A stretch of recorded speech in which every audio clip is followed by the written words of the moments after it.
പ്രതീക്ഷ ഈ പോലീസിന്റെ ഭാഷ്യം അത് അതുപോലെ അങ്ങ് അംഗീകരിക്കുകയായിരുന്നോ കോടതി? ഇന്ന് രാവിലെ അസാധാരണമായ പോലീസ് നടപടി. ഇതേ പോലീസ് തന്നെ കോടതി പറഞ്ഞിട്ടും മുഖ്യമന്ത്രിയുടെ ഗൺമാനെ തൊട്ടിട്ടില്ല, ചോദ്യം ചെയ്യാൻ വിളിപ്പിച്ചിട്ടില്ല, ഒന്നും ഉണ്ടായിട്ടില്ല. ഈ കാര്യങ്ങളൊന്നും രാഹുലിന് വേണ്ടിയുള്ള അഭിഭാഷകൻ കോടതിയുടെ ശ്രദ്ധയിൽ പെടുത്തിയില്ലേ? ഏകപക്ഷീയമായ ഇരട്ട നീതിയാണ് ഇവിടെ നടക്കുന്നതെന്നടക്കമുള്ള വിമർശനങ്ങളൊന്നും കോടതിയുടെ കണ്ണു തുറപ്പിച്ചില്ലേ? വേണു, അല്പസമയം മുമ്പ് പ്രതിഭാഗം അഭിഭാഷകൻ സൂചിപ്പിച്ചതും ഇക്കാര്യമാണ്. കാരണം പോലീസിന്റെ ഭാഗത്തുനിന്ന് ഗുരുതരമായ വീഴ്ചയാണ് ഈ അറസ്റ്റുമായി ബന്ധപ്പെട്ട ഉണ്ടായതെന്നും കൃത്യമായിട്ടുള്ള നിയമപരമായ യാതൊരു നടപടികളും പാലിക്കാതെ ഒരു നോട്ടീസും നൽകാതെയാണ് രാഹുൽ മാങ്കൂട്ടത്തിലിനെ അറസ്റ്റിലേക്ക് കടന്നതും വീട്ടിൽ എത്തി അറസ്റ്റ് ചെയ്ത് കൊണ്ടുവരികയും ചെയ്ത. അതുകൊണ്ട് തന്നെ ഈ ശക്തമായി തന്നെ ഇതിനെ നിയമപരമായി നേരിടുമെന്ന ഒരു വിശദീകരണം കൂടിയാണ് ഇപ്പോൾ പ്രതിഭാഗത്തിന്റെ ഭാഗത്ത് നിന്ന് ഉണ്ടായിരിക്കുന്നത്. അതേസമയം പ്രോസിക്യൂഷന്റെ വാദങ്ങളെല്ലാം തന്നെ കോടതി അംഗീകരിച്ചിട്ടുണ്ട്. ചില ഡിജിറ്റൽ തെളിവുകളടക്കം കോടതിയിൽ ഹാജരാക്കിക്കൊണ്ടാണ് പ്രധാനമായും പ്രോസിക്യൂഷൻ ഈ കേസിൽ വാദം നടത്തിയിരിക്കുന്നത്. ഇതിൽ പ്രധാനപ്പെട്ട കാര്യം ഈ രാഹുൽ ഈ പ്രേരണകൾ ഈ കേസുമായി ബന്ധപ്പെട്ട രാഹുൽ പ്രധാനമായി സമരവുമായി ബന്ധപ്പെട്ട് ചില പ്രേരണകൾ നടത്തിയിരുന്നു. ഇത് വലിയ തരത്തിൽ കലാപാഹ്വാനത്തിലേക്കും പ്രതിഷേധങ്ങളിലേക്കും പോയി എന്നതാണ് പ്രധാനമായും പ്രോസിക്യൂഷൻ കോടതിയിൽ ഉന്നയിച്ച കാര്യം. രാഹുലിന്റെ വാക്കുകൾ അണികൾക്ക് കൂടുതൽ പ്രചോദനമായി, കൂടുതൽ പ്രോത്സാഹനമായി, അങ്ങനെയാണ് ഒരു അക്രമത്തിലേക്കും പോലീസുകാരെ ഉൾപ്പെടെ കയ്യേറ്റം ചെയ്യുന്ന ഒരു നടപടിയിലേക്കും കടന്നത്. ഇതാണ് പ്രധാനമായും പ്രോസിക്യൂഷൻ ഉയർത്തിയ വാദം. മറ്റൊന്ന്, ഈ ചികിത്സാപരമായി ബന്ധപ്പെട്ട് ചില ആരോഗ്യ പ്രശ്നങ്ങൾ ഉണ്ടെന്ന ഒരു വാദം കോടതിയിൽ പ്രതിഭാഗം ഉന്നയിച്ചിരുന്നു. ഇതോടുകൂടി തന്നെ ഈ ജാമ്യം ലഭിക്കുമെന്ന ഒരു പ്രതീക്ഷയായിരുന്നു പ്രതിഭാഗത്തിന് ഉണ്ടായിരുന്നത്. പക്ഷേ അവിടെയും ചില നാടകീയ സംഭവങ്ങളാണ് കോടതിയിൽ ഉണ്ടായത്. കാരണം ഈ ഏറ്റവും പുതിയ വൈദ്യപരിശോധന റിപ്പോർട്ട് പരിശോധിക്കണമെന്നൊരു നിലപാട് പ്രോസിക്യൂഷൻ കോടതിയിൽ സ്വീകരിക്കുന്നു. ഈ ആരോഗ്യ പ്രശ്നം ചൂണ്ടിക്കാട്ടി ജാമ്യം വേണമെന്ന വാദം രാഹുലിന്റെ അഭിഭാഷകൻ മുന്നോട്ട് വെച്ചത് തിരിച്ചടിയായോ? കാരണം ആരോഗ്യ പ്രശ്നങ്ങളുണ്ടെങ്കിൽ രാഹുൽ ഈ കഴിഞ്ഞ ദിവസങ്ങളിലൊക്കെ പൊതുപരിപാടികളിൽ സജീവമായിരുന്നു. കൊല്ലത്ത് സ്കൂൾ യുവജന കലോത്സവവുമായി ബന്ധപ്പെട്ട വേദിയിലും അടക്കം അദ്ദേഹം എത്തിയതാണ്. ശരിയാണ്, ഒരു 4 ദിവസം ഒരു സ്വകാര്യ ആശുപത്രിയിൽ ചികിത്സയായിരുന്നു. അതിന് മുൻപും അതിനുശേഷമുള്ള ദിവസങ്ങളിലൊക്കെ വളരെ സജീവമായിരുന്നല്ലോ രാഹുൽ. ഡിസംബർ 20 നടക്കുന്ന സംഭവമാണ് ഈ സെക്രട്ടേറിയറ്റ് മാർച്ച്. ഏതാണ്ട് 20 ദിവസത്തോളമാകുന്നു. ആ ദിവസങ്ങളിൽ ഏറിയ കൂടുന്ന ദിവസങ്ങളിൽ വളരെ സജീവമായി തന്നെ പൊതുരംഗത്തുണ്ടായിരുന്നു രാഹുൽ. അപ്പോൾ പെട്ടെന്നൊരു ആരോഗ്യ പ്രശ്നം ചൂണ്ടിക്കാട്ടിയത് തിരിച്ചടിയായോ? തീർച്ചയായും വേണു. കാരണം നമുക്ക് അങ്ങനെ മനസ്സിലാക്കേണ്ടി വരും. കാരണം ഈ പ്രധാനമായും ഈ ആരോഗ്യ പ്രശ്നങ്ങൾ ഉണ്ട് എന്നുള്ള ഒരു വാദത്തെ പ്രോസിക്യൂഷൻ ഖണ്ഡിച്ചത് കഴിഞ്ഞ ദിവസങ്ങളിൽ ഉൾപ്പെടെ രാഹുൽ മാങ്കൂട്ടം പോയ സ്ഥലങ്ങൾ, ഒപ്പം പരിപാടികൾ ഉൾപ്പെടെ ശേഖരിച്ചുകൊണ്ട് വിശദമായ ഒരു വിശദീകരണം അല്ലെങ്കിൽ അതുമായി ബന്ധപ്പെട്ടുള്ള വിശദാംശങ്ങൾ കോടതിയിൽ സമർപ്പിച്ചിരുന്നു. കാരണം ഇക്കഴിഞ്ഞ 6-ാം തീയതിയാണ് ഈ തിരുവനന്തപുരത്ത് ഒരു സ്വകാര്യ ആശുപത്രിയിൽ നിന്ന് രാഹുൽ മാങ്കൂട്ടത്തിനെ ഡിസ്ചാർജ് ചെയ്തത്. മരുന്ന് കഴിക്കാനുള്ള ഒരു നിർദ്ദേശവും നൽകിയിട്ടുണ്ട്. ഇതായിരുന്നു ഇതുമായി ബന്ധപ്പെട്ടുള്ള മെഡിക്കൽ റിപ്പോർട്ടിൽ ഉണ്ടായിരുന്നത്. പക്ഷേ ഈ കോടതിയിൽ പ്രോസിക്യൂഷൻ ഉന്നയിച്ചത് ഇത്തരത്തിൽ ആശുപത്രിയിൽ ചികിത്സ തേടിയെങ്കിൽ കൂടിയും പൊതുപരിപാടികൾ രാഹുൽ മാങ്കൂട്ടത്തിൽ പങ്കെടുക്കുന്നു, പലയിടങ്ങളിലും സന്ദർശനം നടത്തുന്നു. അതുകൊണ്ട് തന്നെ ക്ലിനിക്കലി അദ്ദേഹം ഫിറ്റ് ആണ് എന്നുള്ള വാദം പ്രോസിക്യൂഷൻ മുന്നോട്ട് വെച്ചു. ഗുരുതരമായ അസുഖങ്ങൾ രാഹുൽ മാങ്കൂട്ടത്തിൽ ഇല്ല എന്നുള്ള മെഡിക്കൽ റിപ്പോർട്ട് കൂടി പുറത്തു വന്നതോടെയാണ് അത് പ്രതിഭാഗത്തിന് തന്നെ തിരിച്ചടിയാവുകയും ഒരു ജാമ്യം അനുവദിക്കുന്നതിൽ ഒരു നിർണായകമായ ഒരു തെളിവായി അത് മാറുകയും ചെയ്തിരിക്കുന്നു. എന്തായാലും നിലവിൽ രാഹുൽ മാങ്കൂട്ടത്തിലിനെയും കൊണ്ട് വഞ്ചിയൂർ കോടതിയിൽ നിന്ന് പോലീസ് പോയിരിക്കുന്നു.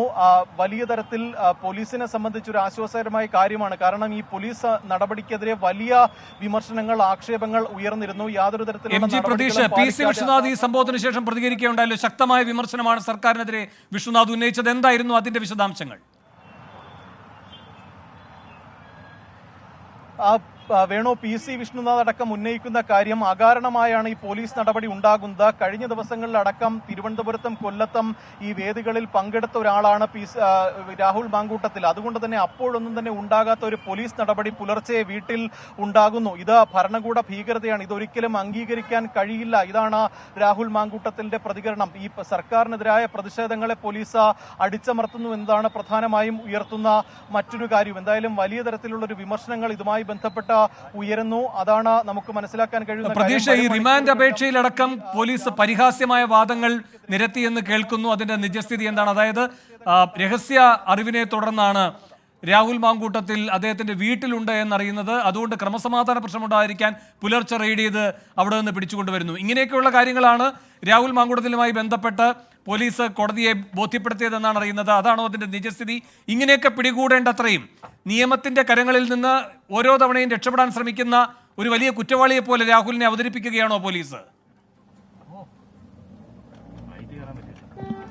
വേണു, പ്രധാനമായും വിമർശനമുണ്ടായത് അക്കാര്യങ്ങളിൽ തന്നെയാണ്. കാരണം രാവിലെ രാഹുൽ മാങ്കൂട്ടത്തിന്റെ അമ്മ പ്രതികരിച്ചതും അതാണ്. കാരണം ഒരു കൊലപ്പുള്ളിയെ പോലെയാണ് പോലീസ് പെരുമാറിയത്. ആരെയോ കൊന്നിട്ട് വീട്ടിൽ വന്ന് ഒളിവിൽ കഴിയുന്ന ആളല്ല രാഹുൽ മാങ്കൂട്ടത്തിൽ. കഴിഞ്ഞ ദിവസങ്ങളിലടക്കം ചികിത്സയുടെ ഭാഗമായി തിരുവനന്തപുരത്ത് രാഹുൽ ഉണ്ടായിരുന്നു. പക്ഷേ അന്നൊന്നും തന്നെ പോലീസിന്റെ ഭാഗത്ത് നിന്ന് നടപടി ഉണ്ടായില്ല. പക്ഷേ ഈ അകാരണമായി വീട്ടിൽ നിന്ന് പുലർച്ചെ വരുന്നു, വീട്ടുകാരുൾപ്പെടെ നിൽക്കുന്ന സമയത്ത് കസ്റ്റഡിയിലെടുത്ത് കൊണ്ടുപോകുന്ന പോലീസിന്റെ നടപടി അസാധാരണ. അത് കൃത്യമായി മുകളിൽ നിന്നുള്ള ഒരു നിർദ്ദേശം, അതിന് പിന്നിൽ രാഷ്ട്രീയമുണ്ട്. ഇതാണ് പ്രധാനമായും അതിനെതിരെ ഉയരുന്ന വിമർശനങ്ങൾ. അതുകൊണ്ട് തന്നെയാണ് മുതിർന്ന കോൺഗ്രസ് നേതാക്കളടക്കം സർക്കാരിന്റെയും പോലീസിനെതിരെ വലിയ വിമർശനവുമായി രംഗത്ത് വന്നത്.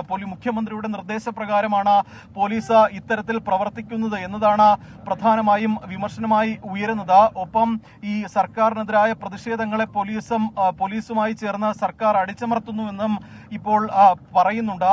ഈ പ്രധാനമായും രാഹുൽ മാങ്കൂട്ടത്തിലും അടക്കം ഈ കോടതിയിൽ പറഞ്ഞൊരു കാര്യം, അന്ന് നടന്നത് രാഷ്ട്രീയപരമായ ഒരു പ്രതിഷേധമായിരുന്നു, ആക്രമണമായിരുന്നില്ല. പോലീസിൽ നിന്ന് ചില പ്രകോപനങ്ങൾ ഉണ്ടാവുകയും പ്രവർത്തകരും പോലീസും തമ്മിൽ ചില ഉന്തുന്തള്ളും ഉണ്ടാവുകയും അതിനുശേഷം ചില സംഘർഷങ്ങൾ നടക്കുകയുമാണ് ചെയ്തത്. പക്ഷേ അത് ഒരിക്കലും ഒരു അക്രമ സംഭവമായിരുന്നില്ല. അത് ഏതെങ്കിലും തരത്തിൽ അണികളുടെ ഭാഗത്ത് നിന്ന് ചില ഏതെങ്കിലും തരത്തിൽ പ്രകോപനങ്ങളോ പ്രതിഷേധങ്ങളോ ഉണ്ടായെങ്കിൽ അതിന് യൂത്ത് കോൺഗ്രസ് അധ്യക്ഷൻ ഉത്തരവാദി ആയിരിക്കില്ല. താൻ ഒരു സെക്രട്ടേറിയറ്റ് മാർച്ചിന് ആഹ്വാനം ചെയ്യുക മാത്രമാണ് ചെയ്തത്. ഇങ്ങനെയായിരുന്നു പ്രതിഭാഗം കോടതിയിൽ വാദങ്ങൾ നിരത്തിയത്. പക്ഷേ ഈ വാദങ്ങൾ പൂർണ്ണമായും തള്ളിക്കൊണ്ടായിരുന്നു പ്രോസിക്യൂഷൻ കേസിനെ നേരിട്ടത്. കാരണം എല്ലാ ഇടങ്ങളിലും എല്ലാ ഘട്ടങ്ങളിലും രാഹുൽ മാങ്കൂട്ടത്തിന്റെ പ്രേരണ ഈ അക്രമ സംഭവങ്ങൾക്ക് ഉണ്ടായിരുന്നു എന്നതാണ് പ്രോസിക്യൂഷൻ കോടതിയിൽ വാദിച്ചത്.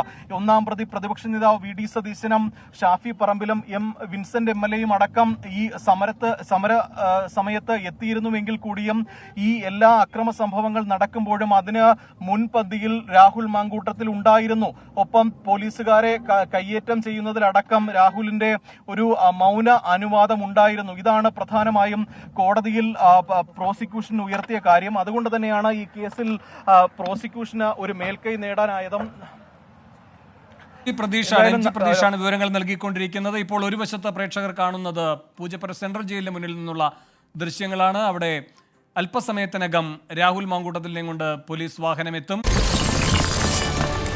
24 അഞ്ചിന്റെ വജ്രത്തിളക്കം.